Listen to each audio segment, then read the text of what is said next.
जय हिंद जय भारत। जय हिंद जय भारत। मैं रेबल सदानंद पति। पहले तो माफी चाहूंगा कि कल शाम को लाइव नहीं हो पाया आप लोगों के बीच, और यूट्यूब में भी कल के दिन लाइव नहीं हो पाया था। लेकिन कुछ ऐसी बात थी, हम लोगों का कुछ सफर था और लोगों के बीच ही हम लोग रहते हैं, आप लोगों के बीच में आप लोग देखते हैं। सबसे पहले आप लोगों की अच्छी सेहत की कामना करता हूं और प्रार्थना करता हूं ईश्वर से कि आप लोग ठीक रहें, क्योंकि पूरा देश अभी ब्लैक फंगस, कोविड-19, व्हाइट फंगस, ये एक चपेट में, हमारा पूरा देश एक चपेट में है। तो आप लोगों की कुशलता का मैं पहले प्रार्थना करूंगा ईश्वर से। सभी धर्मों के सभी लोगों के, भारत के कोने कोने में जितने भी हमारे भाई हैं, सभी को मेरा प्रणाम और नमस्कार। और आज बात करेंगे बिहार की अस्पतालों की स्थिति की। जी हां दोस्तों, एक और जहां हम अस्पतालों की बात करते हैं कि हमें लोगों की सहायता करनी है और लोगों को शारीरिक तौर पे मजबूत बनाना है, लेकिन वहीं बिहार में पूर्णिया, आपने नाम सुना होगा पूर्णिया का, एक मतलब अस्पतालों का यह स्थिति है कि अस्पतालों को ट्रीटमेंट की जरूरत है। नीतीश कुमार बाबू के सुशासन, जनता दल का, इनका आपको पता ही होगा, इनकी जो वहां पे सरकार है भाजपा के साथ। कल परसों एक ऑपरेशन हुआ था, क्या मीन्स मीडिया वालों ने, नेशनल मीडिया में काफी सारे मीडिया चैनल ने दिखाया कि बिहार में अस्पतालों के अंदर भूसा भर के रखा गया है। भूसा, 65 लाख रुपए के खर्चे पे बनाया गया अस्पताल, एक पेशेंट नहीं है वहां, गाय भैंस के लिए भूसा रखा जा रहा है। भूसा, ये बिहार के अस्पतालों की स्थिति है। जो बीजेपी की सरकार, जो नीतीश बाबू की सरकार ने पिछले साल 2020 के चुनाव में यह दावा किया था कि हम लोग जो है इतने करोड़ नौकरी देंगे और बिहार को जो स्मार्ट सिटी, पटना वगैरह को स्मार्ट सिटी बना के दिखाएंगे, वो तो आप लोगों ने बाढ़ की स्थिति में देख लिया होगा। जो बाढ़ जो है वो अंदर जा रही थी, हर एक घर में पानी घुस गया था, वो तो हम लोग आप भूले नहीं होंगे। लेकिन आप एक रीसेंट स्थिति देखिए क्या है दोस्तों, कि बिहार के पूर्णिया जिले का जो अस्पताल है उसमें भूसा भरा हुआ था। परसों तक उसमें भूसा भरा हुआ था। गाय भैंस का चारा, गोबर, जो अस्पताल सरकार ने पेमेंट दी, सरकार ने 65 लाख रुपए खर्च करके जो अस्पताल बनाया, वहां एक इंसान नहीं है, क्योंकि उसमें ताला लगा हुआ था।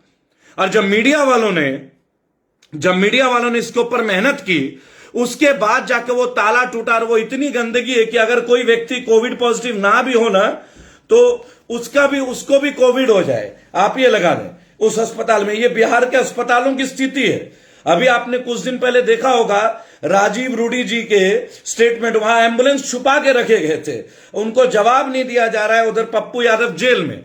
और अभी परसों के स्टिंग ऑपरेशन पे आपने देखा होगा 65 लाख रुपए के मूल्य के जो अस्पताल बनाया गया 2 साल पहले, उन अस्पतालों में भूसा भर के रखा हुआ है, ताले लगा के रखे, वहां पे घास के जंगल उगे हुए हैं।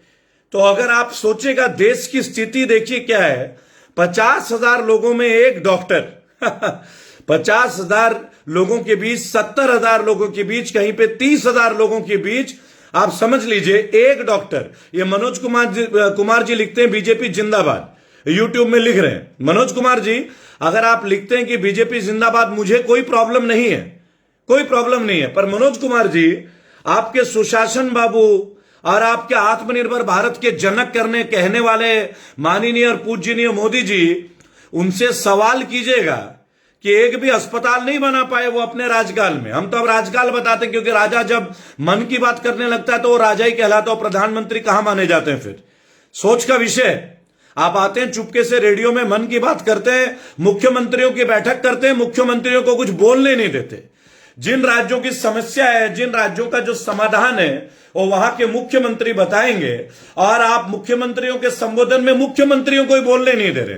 लेकिन मनोज कुमार जी फिर भी बीजेपी जिंदाबाद। एक काम कीजिए, बीजेपी जिंदाबाद बोलने का बहुत शौक है ना मनोज कुमार जी, आइए भारत के किसी भी कोने में, कोई भी अस्पताल में हिम्मत है ना, तो आके दिखाइए अगर हिम्मत है, और वहां पे एक बार केवल ये बोल दीजिएगा कि बीजेपी जिंदाबाद। कसम से आप अगर मिल्खा सिंह की तरह दौड़ने ना लग जाए ना, तो मेरा नाम भूल जाओगे आप।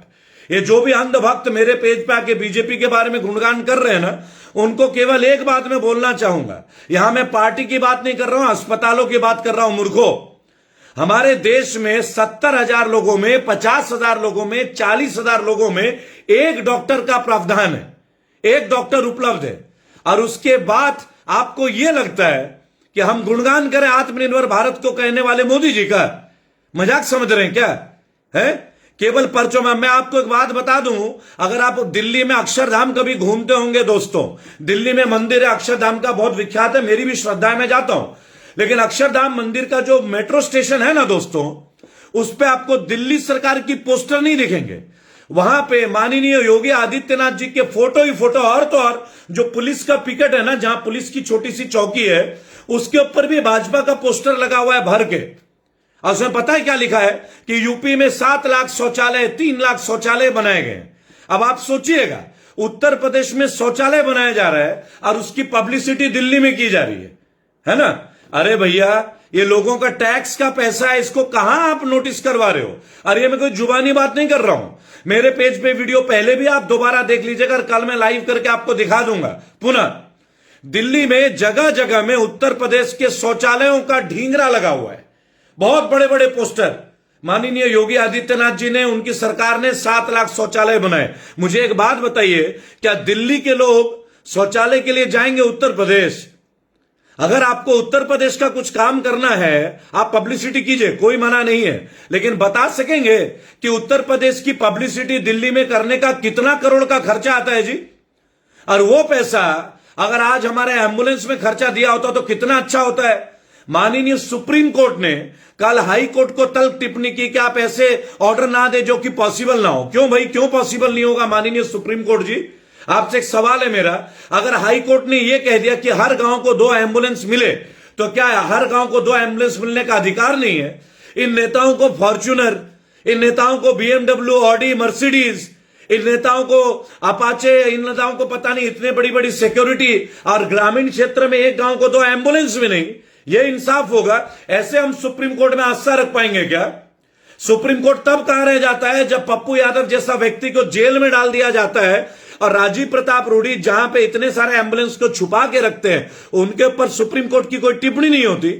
आस्था डिग रहा है, अब आस्था अब डिग रही है। और मैं एक बात और बता दूं, ये जो एक भाई फेसबुक में लिख रहे हैं मनोरंजन बेहरा कि हम केवल भाजपा की बात करते हैं, मेरे भाई, जब मैं ये कह रहा हूं कि 50,000 लोगों में एक डॉक्टर है, तो ये कांग्रेस के लिए भी है, ये सोनिया गांधी के लिए भी एक प्रश्न था, और मनमोहन सिंह के लिए भी एक प्रश्न था कि केवल अस्पताल नहीं, सरकारी वैकेंसीज में डॉक्टर्स को क्यों नहीं लिया गया? दुनिया भर के डॉक्टर्स आज प्राइवेट हैं, अपने नर्सिंग होम चला रहे हैं। कई तो सरकारी डॉक्टर हैं जो सरकारी, उसके बाद अपना प्राइवेट क्लिनिक चलाते हैं, एलोपैथी में भी और होम्योपैथी में भी।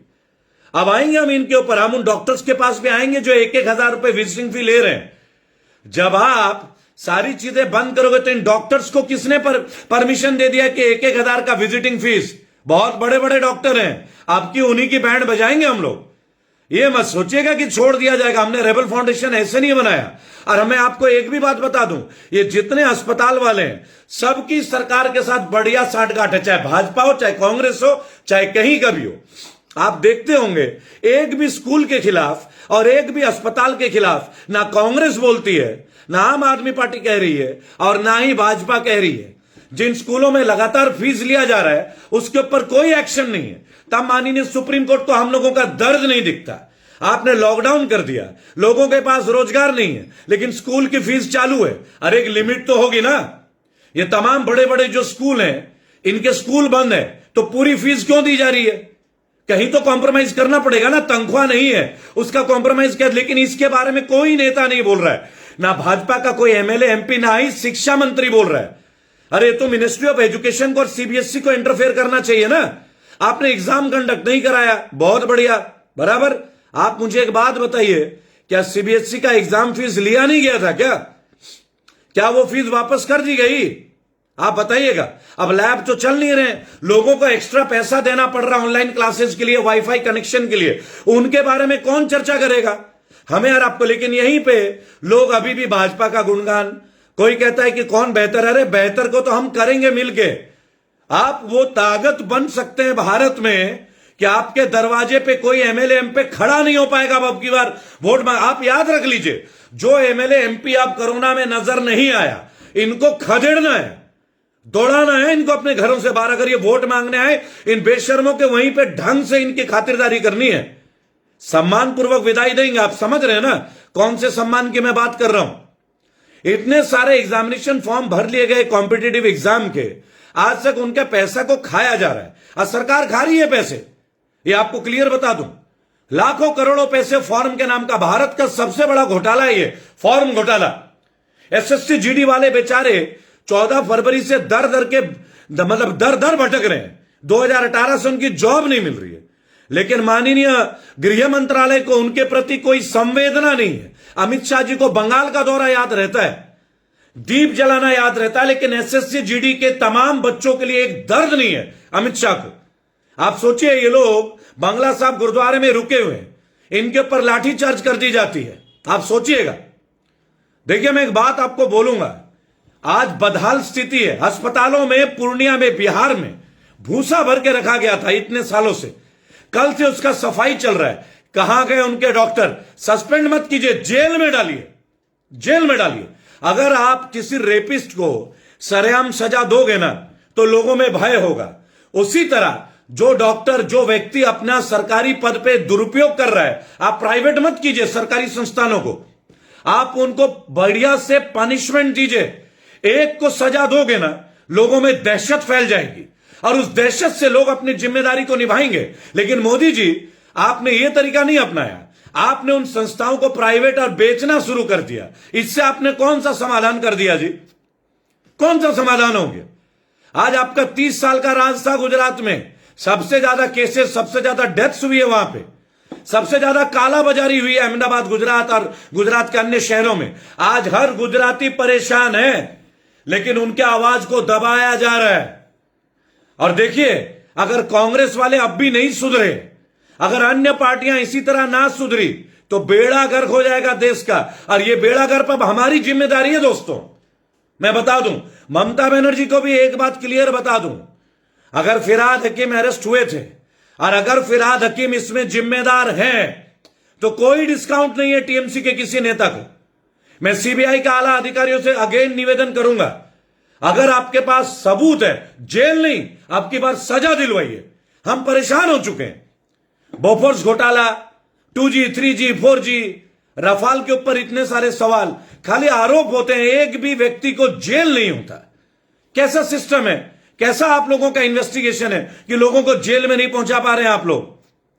चौधरी ओम प्रकाश चौटाला जेल में थे, अजय चौटाला जेल में थे, उनके बेटे ने इलेक्शन लड़ा और उसके बाद वो टाई अप करके बीजेपी के साथ हरियाणा में सरकार बनाते हैं। और हिसार में, जहां पे दुष्यंत चौटाला भी हैं, इतने बड़े उप मुख्यमंत्री हैं, समझ लीजिएगा दोस्तों, है ना।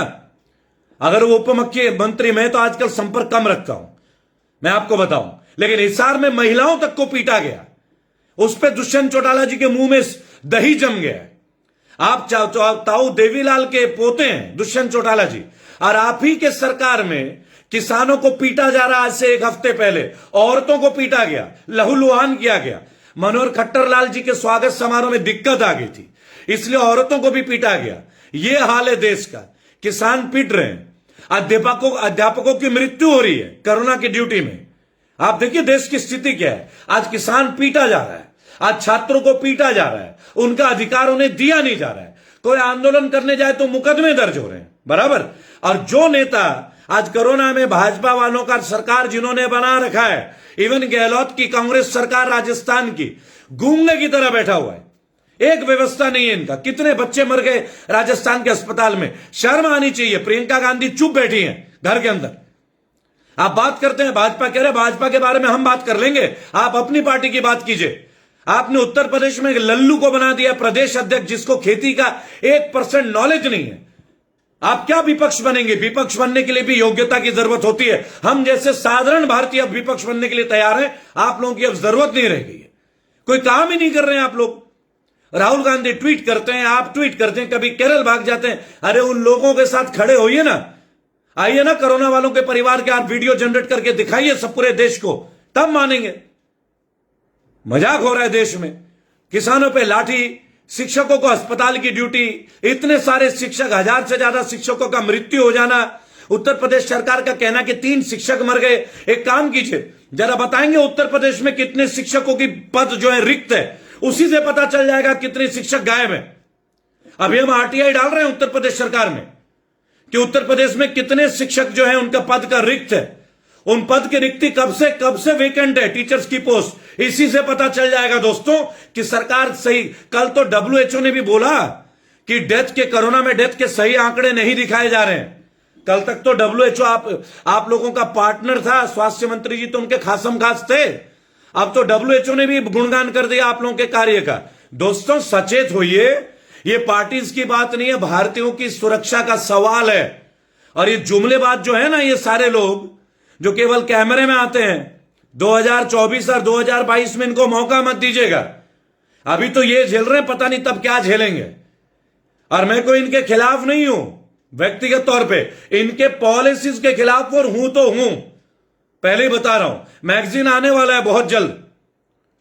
मयंक मलिक जी लिख रहे हैं, रेबल सर आप अपना मैगजीन करें, बहुत जल्द आ रहा है। मैगजीन भी आएगा, फेसबुक में भी अपलिफ्ट करेंगे। हमारी किताब भी आ रही है, द लास्ट इंडियन स्टैंडिंग, आखिरी भारतीय। आप लोग उस किताब को जरूर पढ़िएगा दोस्तों। कहीं ना कहीं झकझोरेगी हमारी कायरता, हमारी जो बुजदिली और हमारा जो पार्टी प्रेम है। अरे पार्टी प्रेम छोड़िए, केजरीवाल को छोड़िए, राहुल गांधी को छोड़िए, मोदी जी को छोड़िए, देश प्रेम में आते हैं। और जो देश हित में होगा, चाहे केजरीवाल हो, चाहे मोदी हो, चाहे राहुल गांधी हो, चाहे मोदी जी हो। मैं मोदी जी बोलूंगा, मोदी बोलना मेरी गलती है क्योंकि माननीय प्रधानमंत्री है और पद का एक कदर, पद का गरिमा मैं मानता हूं। केवल एक बात बोलूंगा, तैयार रहिए। हम आपको एक बात का वादा करते हैं, 2022 और 2024 जुमलेबाजों को मौका नहीं मिलेगा और उन लोगों को भी मौका नहीं मिलेगा जो अपने परिवार को, लोगों को टिकट आलू और गाजर और मूली की तरह बांटते हैं। उसी की तैयारी चल रही है और बहुत बड़े पैमाने पे तैयारी चल रही है।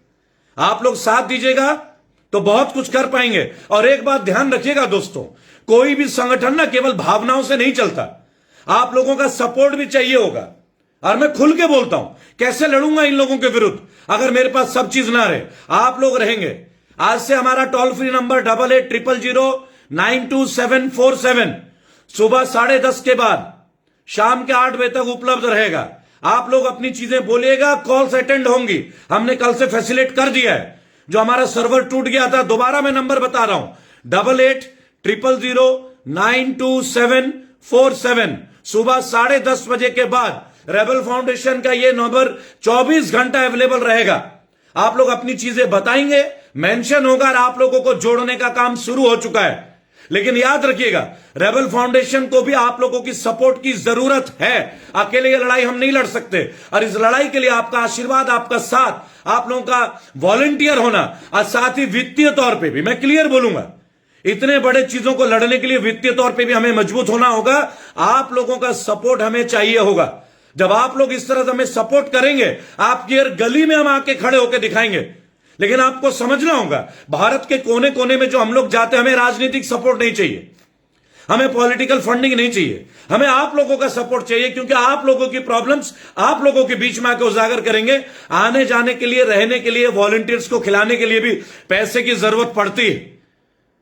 और अगर कोई बोले कि नहीं पड़ती है तो कहां से आएगा, कहां से लोगों को मैनेज करेंगे? इसके लिए भी आप लोगों की सहायता की जरूरत पड़ेगी। हक के साथ आपके बीच लाऊंगा। फाउंडेशन को तैयार कर दिया है और आप लोगों को समर्पित कर दे रहा हूं। आज से 10:30 बजे से 8800092747 24x7 सुबह 10 से लेकर रात के 8 बजे और फिर एक शिफ्ट और बहुत जल्दी हम अवेलेबल कर देंगे। कनेक्ट होइए। इंसाफ की लड़ाई है, हक की लड़ाई है, हिंदू मुसलमान की नहीं, हर भारतीय की लड़ाई है रेबल फाउंडेशन में। जय हिंद, जय भारत।